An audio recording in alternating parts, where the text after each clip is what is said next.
análisis interno de una organización es imprescindible para tomar buenas decisiones de estrategia. Y para que este análisis sea efectivo y brinde la mayor información, es necesario entenderlo en el contexto de la situación competitiva de la organización. La situación competitiva implica comprender las tendencias del macroentorno, implica también comprender cuáles son las fuerzas actuando dentro del sector, para luego sí, finalmente realizar un análisis interno con toda la información de contexto, un análisis interno mucho más efectivo. Para aumentar el retorno al esfuerzo de realizar el análisis interno, además de comprender el entorno, también tengo que entender cuál es el modelo de negocio de mi organización. Es decir, tengo que entender cuál es el contexto estratégico en el que voy a realizar este análisis interno. El modelo de negocio, en este caso el Canvas de Osterwalder y Pinier, y hay otros, lo que nos va a permitir entonces entender cómo las actividades y las capacidades, o sea, lo que hago y lo que sé hacer adentro de mi organización, va a tener impacto, o espero que tenga impacto, en el resto de mis actividades de la estrategia. ¿Cuál es mi propuesta de valor? ¿Cómo espero yo relacionarme con mis clientes? ¿Cómo necesito y espero desarrollar alguna relación de socios con algunas otras organizaciones? Etcétera. En ese marco, entonces, es que yo debo identificar y entender de mi análisis interno lo que yo sé hacer. Lo que yo sé hacer mejor que mis competidores, mejor que otros en el sector, para poder desplegar mi estrategia. Es decir, cómo yo voy a desplegar mi estrategia a partir de lo que yo sé hacer, que es, en el fondo, lo que conocemos como ventajas competitivas. ¿Qué es una ventaja competitiva? La ventaja competitiva es aquello que yo tengo o sé hacer que me permite tener desempeños superiores de forma sostenible al resto. O, visto de otra forma, es lo que otros saben hacer y les permite desempeñarse de forma superior a mí mismo de forma sostenible. O sea, las razones por las que yo puedo estar perdiendo o ganando, ser los mejores, ser un mediocre o ser el peor dentro de un sector o un grupo de referencia. Entonces, mi análisis interno, mi análisis de lo que yo sé hacer y lo que hago, tiene que estar pensado desde esta perspectiva estratégica para extraerle el mayor valor a ese proceso de análisis. ¿Dónde es que encontramos las ventajas competitivas típicamente? Justamente es en lo que hacemos y en lo que sabemos hacer. Y la herramienta desarrollada y típica en dirección de empresas que nos permite de forma ordenada realizar este proceso de análisis es el análisis de recursos y capacidades.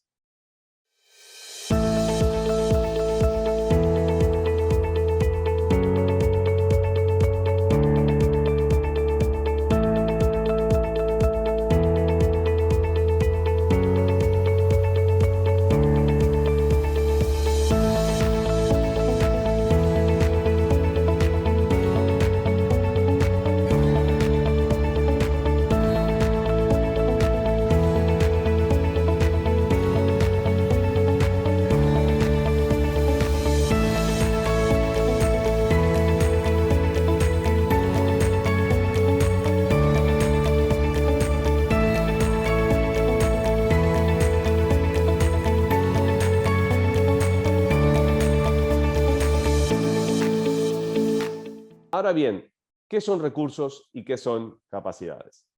Los recursos podríamos simplificarlo como la lista de cosas que tenemos, la lista de cosas que tiene un director o un gerente para poder tomar decisiones.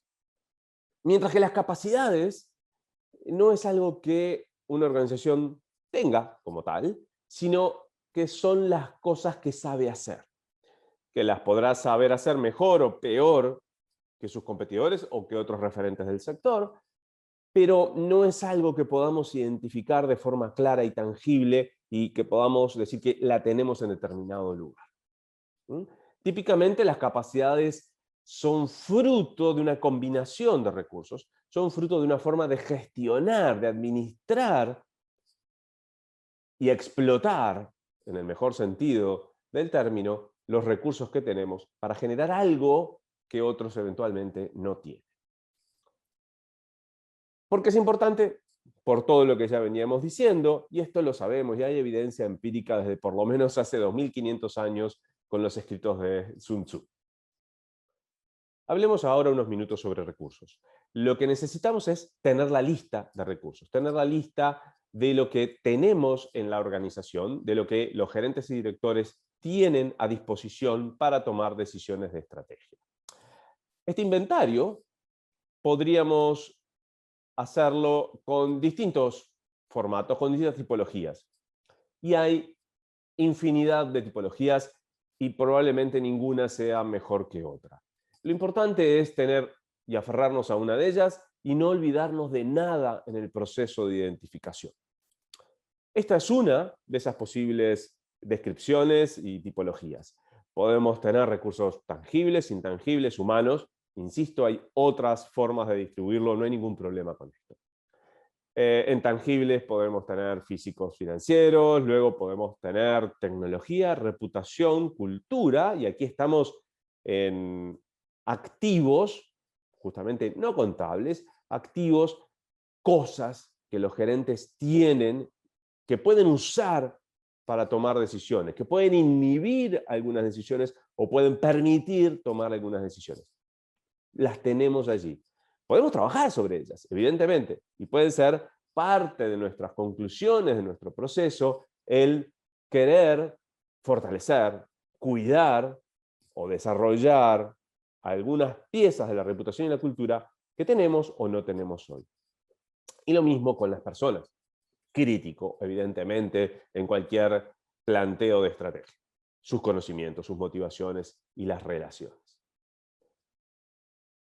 Esta etapa es relativamente sencilla en el sentido que lo que tenemos que hacer es identificar lo que tenemos y lo que no tenemos. Luego, tenemos que pasar a un proceso más complejo de identificación de las capacidades. Este proceso es un poco más complejo porque las capacidades no las observamos, no están a simple vista. Tenemos que desplegar un proceso de descubrimiento de capacidades, si es que logramos encontrar alguna en nuestra organización. Para este proceso, partimos inicialmente de la lista de recursos. Pero luego tenemos que pasar a identificar qué piezas de evidencia tenemos de que estamos siendo superiores o inferiores a nuestros competidores o a referentes del sector en algunas dimensiones que entendamos relevantes. Estas evidencias las podemos encontrar en distintos lugares. Tenemos que tenerlo como un proceso muy abierto de identificación y de reprocesamiento y redescubrimiento. Pueden ser encuestas, market share, resultados operativos en tiempos, calidad. Pueden ser piezas de costos, de rentabilidad. No lo sabemos a priori. En cada situación, en cada organización, en cada sector, seguramente tengamos que apelar a dimensiones y a variables diferentes. Pero entonces recuperamos evidencia. Es decir, no opiniones internas, sino factores externos, lo más objetivos posible, que nos digan si estamos mejor o peor con respecto a nuestros competidores o grupo de referencia. Una vez entendimos esto, entonces, con esa evidencia, quizás podamos integrarla para descubrir dimensiones agrupadas. Por ejemplo, mejor atención al cliente. Somos los que satisfacemos mejor a nuestros clientes en determinados aspectos. Quizás tenemos la mayor tasa de retención y podemos explicar el porqué. También podemos explicar o entender o descubrir que somos los peores o somos del montón. El proceso nos tiene que llevar a eso de vuelta con evidencia, con factores y dimensiones externas. Una vez podemos hacer esto, entonces pasamos así a integrar la evidencia acumulada, integrada quizás en pocos factores, con nuestros recursos. Y entonces así el proceso es intentar entender si esos resultados, positivos o negativos, son explicados por algún recurso, o si no hay ningún recurso que lo explique, quiere decir que en el medio posiblemente tengamos o necesitemos una capacidad. Es decir, una combinación de esos factores que logren explicar esos resultados. Finalmente, si es que allí descubrimos que tenemos o que nos faltan algunas capacidades porque nuestros competidores los tienen, es que entonces podemos empezar a tomar decisiones informadas sobre nuestro diseño organizativo, sobre las actividades clave, sobre los recursos o las capacidades que debemos cuidar, nutrir o desarrollar.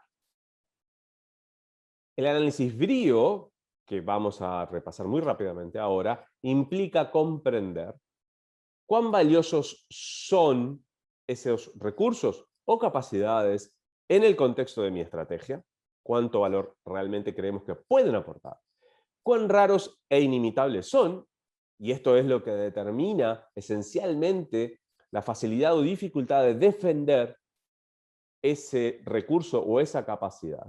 Y finalmente, si nosotros vamos a ser capaces de aprovechar ese valor o no. Podemos tener recursos y capacidades valiosos, raros e inimitables, pero que el resto de mi diseño organizativo, de mi modelo de negocio, no permite aprovecharlos al máximo. Podemos entender quizás que esos recursos o capacidades puedan ser más valiosos en los hechos en otra estructura. Y eso nos puede llevar a pensar en distintos modelos de estrategia competitiva, quizás en modelos más abiertos, donde podemos querer la participación de socios o de otros actores para que aprovechen mejor ese recurso o esa capacidad. Entonces, llegando ya al final, ya sabemos que para extraer el mayor valor de nuestro proceso de análisis interno, queremos hacerlo como parte de un proceso de análisis de toda la situación competitiva, externa e interna. Lo queremos hacer porque queremos comprender, descubrir si tenemos ventajas competitivas o desventajas competitivas, y para eso es necesario hacerlo en el contexto del modelo de negocio, en el contexto de la estrategia competitiva de mi organización. Vimos una metodología, el análisis de los recursos y las capacidades, que nos permite de forma ordenada analizar la complejidad de nuestra organización, siempre con la mirada y el contexto estratégico e intentando traer evidencia objetiva de fuera que nos permita tener conversaciones honestas dentro de la organización.